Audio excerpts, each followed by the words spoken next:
કોઈ પણ લગ્ન પ્રસંગમાં મગની દાળનો શીરો હોય તો જ્યાં સુધી ખાઈએ નહીં ત્યાં સુધી જમવાનું અધૂરું લાગે. તે જ સ્વાદનો મગની દાળનો શીરો ઘરે બનાવવા માટે જોઈશે પરફેક્ટ માપ અને પૂરી રીત, જે વિડીયોમાં બતાવી છે. તો આ જ રીતે ઘરે બનાવજો, બધાને મજા આવી જશે. વિડીયો પસંદ આવે તો લાઈક આપી રૂપલ્સ ટેસ્ટી ટ્રીટ્સને સબસ્ક્રાઇબ જરૂર કરજો. Happy cooking, enjoy eating. સૌથી પહેલા આપણે અડધો કપ એટલે વજનમાં 110 ગ્રામ જેટલી પીળી મગની દાળ લીધી છે, જે ફોતરા વગરની આવે છે તે લીધેલી છે. આ દાળને આપણે સરખી રીતે ધોઈ લેવાની, જેથી કોઈ ડસ્ટ અથવા પાવડર દીધો હોય તો નીકળી જાય. તમે જોઈ શકો છો આપણી દાળ સરસ ધોવાઈ ગઈ છે. દાળને આપણે 2 મિનિટ નીતરવા રાખીએ, જેથી એક્સ્ટ્રા પાણી નીકળી જાય. દાળ આપણી સરસ નીતરી ગઈ છે. પછી આપણે કોટનના કોઈ કપડા ઉપર તેને લઈએ અને તેને સરખી કોરી કરી લેવાની. દાળને આપણે ખુલ્લી 5 મિનિટ પંખા નીચે કોરી થવા દઈએ. દાળને આપણે પેનમાં લઈએ. ગેસની ફ્લેમ ચાલુ કરીને એકદમ સ્લો રાખવાની છે અને એકદમ ધીરા તાપે આપણે આને શેકવાની છે, લાઈટ ગુલાબી કલરની. બધું મોઇસ્ચર નીકળી જાય. તમે જુઓ ફ્રેન્ડ્સ, અત્યારે દાળ હાથમાં ચીપકે છે થોડી, અને તમે હલાવો ને તો બધી દાળ ભેગી ભેગી છે. હું તમને ટેક્સચર પણ બતાવીશ કે શેકાઈ જશે ત્યારે તેનું ટેક્સચર કેવું થઈ જશે. ફ્રેન્ડ્સ, અત્યારે આપણે ઘરે આ શીરો એકદમ સહેલી અને સરળ રીતે બનાવીએ છીએ, જેથી જે પહેલી વાર પણ ઘરે બનાવશે તેનો પણ પરફેક્ટ બનશે. હવે ધીરે ધીરે પાણી છે તે શોષાતું જાય છે અને આપણી દાળ છે તે ડ્રાય થતી જાય છે. આપણે ખાલી બહારનું પાણી નથી શોષવાનું ફ્રેન્ડ્સ, દાળ અંદરથી પણ પલળેલી હોય તો તેનું પૂરું મોઇસ્ચર નીકળે ત્યાં સુધી આપણે દાળને શેકવાની. હવે ફ્રેન્ડ્સ, દાળ શેકાવાને 5 થી 6 મિનિટ જેટલો સમય થઈ ગયો છે અને તમે જોઈ શકો છો પહેલાથી દાળ એકદમ સરસ કોરી થઈ ગઈ છે, ડ્રાય થઈ ગઈ છે. અને તમે અડો ને તો તમને તે વધારે આમ પાડો તો કડક પણ લાગશે. થોડી ગરમ હોય તો ધ્યાન રાખીને કરવાનું. અને ફ્રેન્ડ્સ, બીજી રીત પણ કહું, તમને આમ અડીને ખ્યાલ ના આવે કે જોઈને ખ્યાલ ના આવે તો તમારે આ 1-2 દાળને કાઢી લેવાની, થોડી ઠંડી થાય પછી ચાવી લેવાની. જો એકદમ કડક અને ડ્રાય ક્રિસ્પી લાગે તો તમારી દાળ અત્યારે રેડી છે. હવે થોડી ગોલ્ડન પણ થઈ ગઈ છે, તમે જોઈ શકો છો, અને એકદમ સરસ કડક પણ થઈ ગઈ છે. તો આપણે ગેસની ફ્લેમ બંધ કરીએ. દાળને પ્લેટમાં કાઢી લઈએ, કેમ કે પેન ગરમ છે, નહીં તો દાળ વધારે લાલ થતી જાય. અને થોડી ઠંડી થવા દઈએ. દાળને આપણે 2 બેચમાં અધકચરી ક્રશ કરવાની છે, બિલકુલ ફાઇન પાવડર આપણે નથી બનાવી દેવાનો. દાળને ક્રશ કર્યા પછી એકવાર ચાળી લઈએ, જેથી મોટા દાણા રહી ગયા હોય તો તે નીકળી જાય અને ફરીથી તેને ક્રશ કરી શકાય અને એક સરખું ટેક્સચર મળે. તમે જુઓ, અત્યારે આ રવો હોય ને તેના જેવું ટેક્સચર છે, જે પરફેક્ટ છે. અને જે વધારાનો મોટો ભાગ રહી ગયો છે તેને ફરીથી આપણે ક્રશ કરીએ અને બીજી દાળને પણ જોડે લઈ લઈએ. એક નોનસ્ટિક પેન લીધું છે અને ગેસની ફ્લેમ એકદમ સ્લો રાખીએ છીએ. ફ્રેન્ડ્સ, હવે તમને એકદમ સરળ માપ કહું. આપણે અડધો કપ દાળ લીધી હતી, એટલે કે 110 ગ્રામ દાળ લીધી હતી, તો 110 ગ્રામ પીગાળેલું ઘી લીધું છે. કપમાં જોઈએ તો અડધો કપ છે. 2 થી 3 ચમચી જેટલું ઘી એડ કરીએ. આપણે બધું ઘી આ માપેથી જ વાપરશું, બીજું એક્સ્ટ્રા ઘી આપણે નથી લેવાના. 10 નંગ કાજુ ને બદામને સમારી લીધા છે.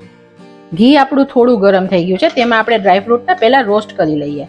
ઘીમાં શેકેલા ડ્રાયફ્રૂટનો સ્વાદ ફ્રેન્ડ્સ એકદમ મસ્ત લાગે છે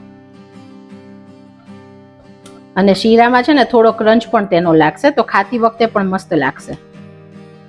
ફ્રેન્ડ્સ, કોઈ પણ રેસીપી બનાવીએ ને ત્યારે ઇમ્પોર્ટન્ટ છે કે કઈ વસ્તુ ક્યારે ઉમેરવી અને કેટલા પ્રમાણમાં ઉમેરવી અને શેકવી. આજે તે બધી જ વસ્તુ તમને બતાવું છું, જેથી હંમેશા પરફેક્ટ બનશે.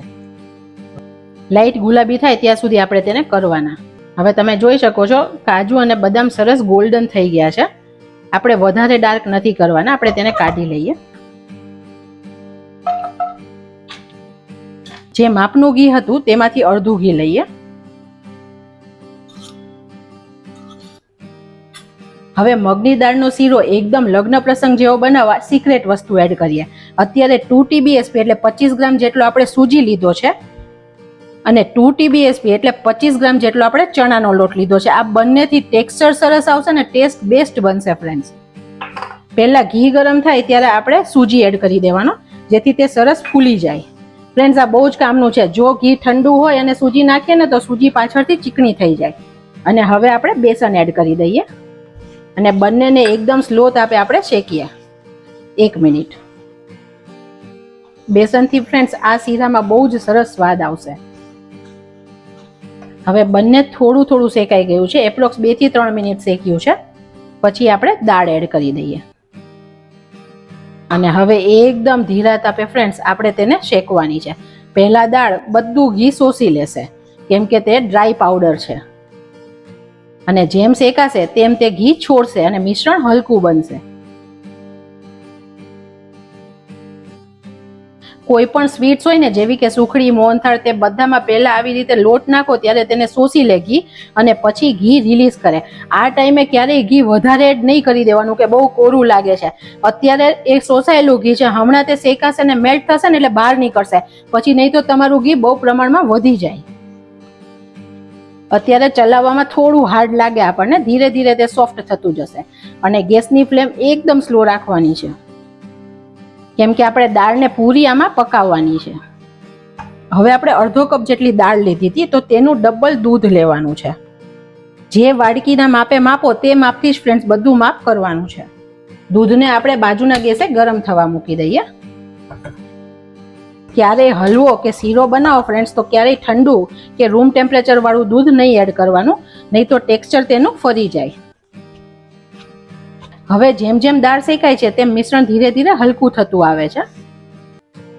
દૂધની અંદર આપણે 8-10 તાતણા કેસરના એડ કરીએ જેથી કલર સરસ આવે. આમાં વાસણ નોનસ્ટિક અથવા જાડા તળિયા વાળું લેવાનું જેથી બિલકુલ નીચે ના ચોટે.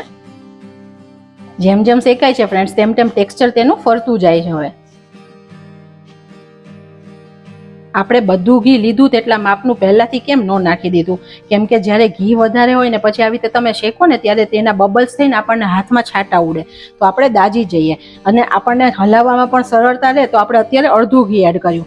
બીજું કે જ્યારે મગની દાળનો શીરો હોય ને તો એમાં ઉપરથી ઘી દેખાય, તો તમે જ્યારે અંદર અત્યારે બધું ઘી નાખીને કરશો ને તો ઉપરથી ઘી વધારે છૂટશે નહીં. જ્યારે તમે પાછળથી પણ થોડું ઘી એડ કરશો ને તો ઉપરથી સરસ ઓછા ઘીમાં ઘી સરસ હોય તેવું દેખાશે. તો આપણે અત્યારે તે રીતે કરીએ છીએ. હવે તમે જોઈ શકો છો દાળનો કલર પણ થોડો ચેન્જ થતો આવે છે. આવી જ નાની નાની બાબતોનું ધ્યાન રાખીએ ને તો રેસીપી હંમેશા પરફેક્ટ બને.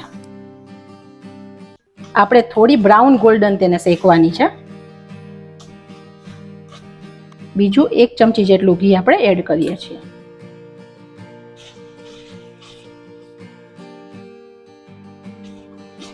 હવે તમે જુઓ દાળનો કલર સરસ ચેન્જ થતો આવે છે. મગની દાળને ફ્રેન્ડ શેકાતા બહુ વાર નથી લાગતી, 8 થી 10 જ મિનિટમાં તે શેકાઈ જશે. બીજી તરફ આપણું દૂધ પણ સરસ ગરમ થઈ ગયું છે તો આપણે ગેસની ફ્લેમ બંધ કરીએ છીએ.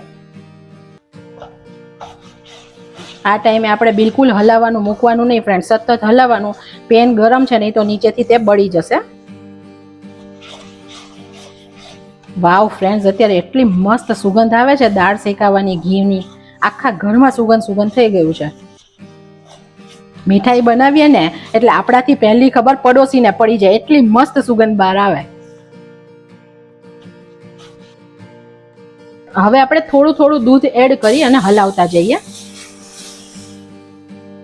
જેથી સરસ કણી પણ પડતી જશે. અને આપણે મિલ્ક પાવડર કે માવો નથી ઉમેર્યો ને ફ્રેન્ડ્સ તો તેનું ટેક્સચર પણ સરસ આવશે આવું કરવાથી.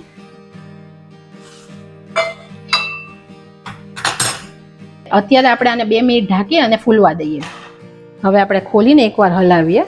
તમે જોઈ શકો છો સરસ દૂધ અંદર એબ્ઝોર્બ થઈ ગયું છે ને આપણી દાળ પણ સરસ ફૂલી ગઈ છે. આપણે કેસર નાખ્યું ને ફ્રેન્ડ્સ એટલે કલર પણ સરસ આવ્યો અને સ્મેલ પણ સરસ આવે છે અને ખાવામાં ટેસ્ટ પણ સરસ લાગશે. બહાર જ્યારે લગ્ન પ્રસંગમાં ખાઈએ ને ત્યારે તે ફૂડ કલર એડ કરે છે. જે વાટકીના માપે દાળ લીધી તે જ વાટકીના માપથી આપણે ખાંડ એડ કરીએ. ખાંડ તમે થોડી તમારા ટેસ્ટે પ્લસ પણ કરી શકો છો ફ્રેન્ડ, જો તમને ગળપણ વધારે ભાવતું હોય તો. હવે આને આપણે સરખું મિક્સ કરીએ અને જે ઘી હતું તે એડ કરતા જઈએ.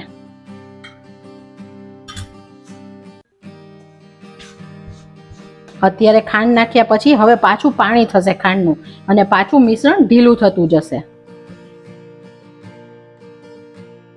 અને ખાંડ કેરેમલાઇઝ થશે ને એટલે આનો કલર પણ સરસ થતો જશે.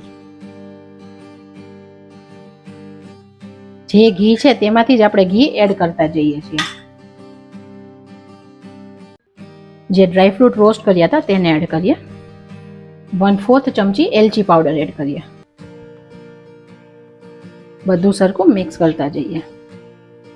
વાવ ફ્રેન્ડ્સ, એટલો મસ્ત બન્યો છે ને એટલી મસ્ત સુગંધ આવે છે.